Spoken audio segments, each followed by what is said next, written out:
Yo guys, what's going on? What's happening? It's your boy Classic, back with episode 1 of 1 of Stay and Chat a While, a video series where I chat about stuff. And today is The Crew 2. Oh, I've been so hyped for this game. I've been following it for ages and just been so excited to actually get my hands on it and just figure out what it's like, figure out what the handling's like.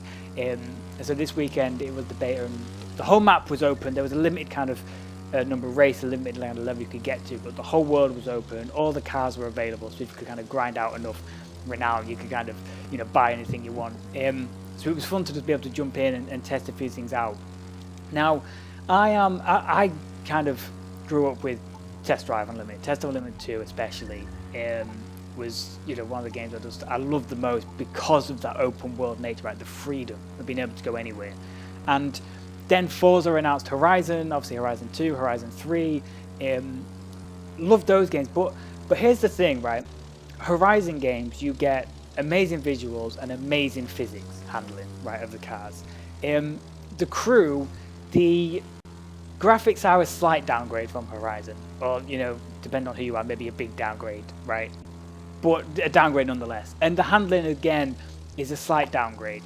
It's not quite as polished as the Forza games, but what you get in return is just this expanse of a map, right? It is massive. I mean, in say like an S car kind of Huracan Aventura or something like that, Horizon 3 edge to edge as far as you could go is about 12 minutes.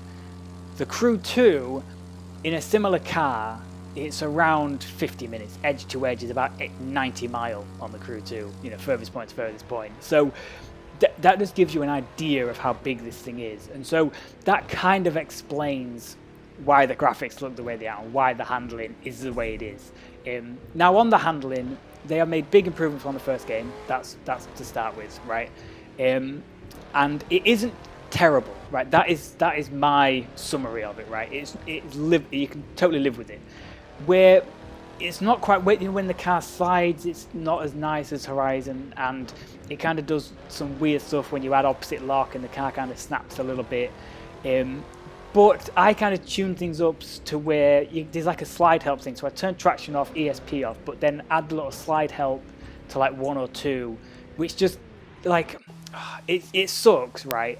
But it just allows you to be able to work with the car a little bit without suffering that weirdness with the opposite lock and the car snapping and all that stuff. So for me, it's like, honestly, it's not great, right? It's not amazing handling, but like I said, it's the map and it's that trade-off that I'm willing to take. I'm willing to take the hit with the graphics. I'm willing to take the hit with the handling to just be able to get this massive map and the amount you can explore. Like the sheer diversity in landscapes and scenery is insane, and that's the kind of one thing I miss with the Horizon games. It's just because ever since Test Drive Unlimited 2, where you can just set a waypoint 50 mile away and just cruise, and it takes ages, and you're just experiencing new stuff all the time.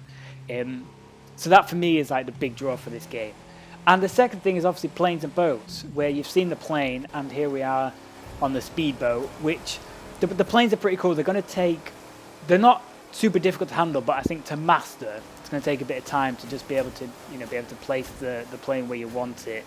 Well, I'm going to have to do a bit of learning on that front. But yeah, planes are super cool. You can just jump in the sky and off you go. And then boats, I actually quite enjoy boats, to be honest. I think they're good fun, or a good addition. And probably, I mean, for the most part, it just reminds me of Miami Vice. If anyone's seen that film, I love that film.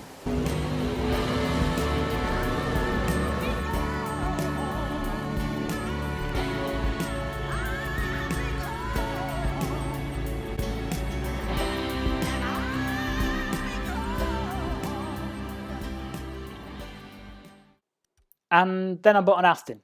So, like I said, there's a certain amount of races open to you, and if you kind of grind out enough Bitcoin, dollars, whatever it is, you could buy any car essentially in the beta. So I bought this Aston, and the big thing for me is just this interior customization, being able to adjust the interior and the calipers and like spec the car how you want it. I mean, I got to pick between leather and Alcantara, and between like carbon fiber or piano black, like interior inserts. And this is something I've wanted for so long. Again, since Test Drive Unlimited 2, is being able to spec the car how you want it. And just, I mean, this interior just looks amazing. Like, as you can see with this, like, oh, look at that. Just Alcantara spec to perfection. We've got the silver paint, yellow calipers, and this kind of leads me on to the way they handle upgrades in this game. So basically, when you finish a race, you get these loot drops, and it's like 2 or 3 loot crates that you pick up, and they will give you parts. More often than not, it's actual performance parts, but every so often you will get like a visual upgrade part. But for the most part, it's always performance, and it's always a better performance part than you already have. So what this does is it allows you to actually spend time with a car, and like, you know, the more races you do with it, the better parts you get, and the more perks you get with some of the more rarer parts you get actually perks with them. So you can, to me, this is like something where in Horizon, after a few months, you can just afford to buy every single car in the whole wide world ever, right, and upgrade it to whatever you want. And everyone's got everything, so kind of what's the point? Where with this, when you start to upgrade your home base, you get like a 3-car garage little slot that you can have like on display. And so I'm thinking like, oh my god, like being able to pick like 3 cars and spend time with them and do races with them to be able to get, you know, the right parts to upgrade them, and just like I said, along with specing the interior and everything else, like just being able to pick that car and make it your own.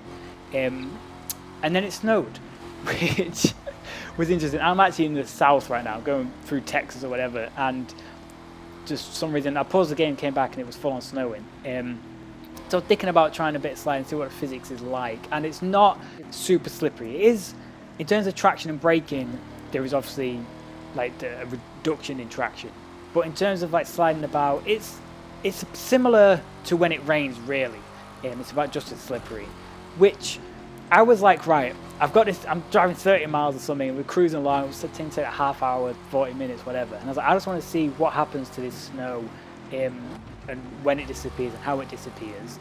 And it didn't for ages, which, I don't know how I feel about this. The whole map was covered in snow, right? You couldn't go anywhere where there wasn't snow. It was just everywhere. California, New York, everything's covered. And as you can see from this pic, when you go into photo mode, the snow on the car is actually mud. This is what it should be like, but it's actually mud, which kind of sucks. And this is a quick clip of when you can just see, look, when the snow disappears, it just kind of fades out. But that was honestly after about an hour of it being there. So I don't know how regular this is going to be, but I don't know. When it gets, right, before Christmas, message me and I'll be like, oh my god, the snow is amazing. But it's just because it's summer and, you know, I want to kind of cruise about in the sunshine. I don't know, it was a bit sucked that it just snowed, nothing you can do about it, and it's just snowing everywhere, and that's it. Which, I don't know, I think I'll get on board with that one. But the main thing for me when it snowed is you lost that sense of diversity, right? I was flying the plane and everywhere is white. And you know, for as far as you can see, everything's white. All the trees are white, so everything just looks the same. Where, you know, normally when it's not snowing, there's different landscapes, right, and there's deserts and forests, and you can see all that, and you experience it as you drive through or fly through. And that just lost it for me when it snowed. Everything was just the same for miles and miles. So I don't know. Like I said, there may be at some points I really like the snow, but for right now, I'm like, it's a cool addition. You can obviously put it on in photo mode, and you go in photo mode, you can just change the time of day, the weather, everything, so you could get the right shot if you wanted it. But yeah, I'd kind of like to see it maybe only snow in the northern half of the map at certain times, or, you know, mountain roads or something. I don't know, but jury's out on that one. But yeah, I had such an amazing time playing the game. Like I said, there's issues, right? There's issues, but like I said, I think it's worth the trade-off for the map, and, you know, just be able to get a set number of cars and to spend time and cruise around on them. I actually remember, I might have a screenshot of this still actually, in the Crew 2, I had a GTR. It's like one of the first cars I bought, and I just used it and used it and used it, and racked up like over 1,000 miles on it. And like, that's the kind of thing I'm hyped for, is just, you know, having a few cars, but cars you really care about and have spent time with, and can just, yeah, rack up miles and just cruise about. And there's like this side little missions things, and like photo ops. So there's just, for me, there's just so much more you can do just cruising around, exploring, doing little photo missions rather than actually, racing or having to grind out anything particular. And you get money for doing these little side missions. And there's also a little follow bar at the bottom, which you might have seen. But that's blocked out in the beta.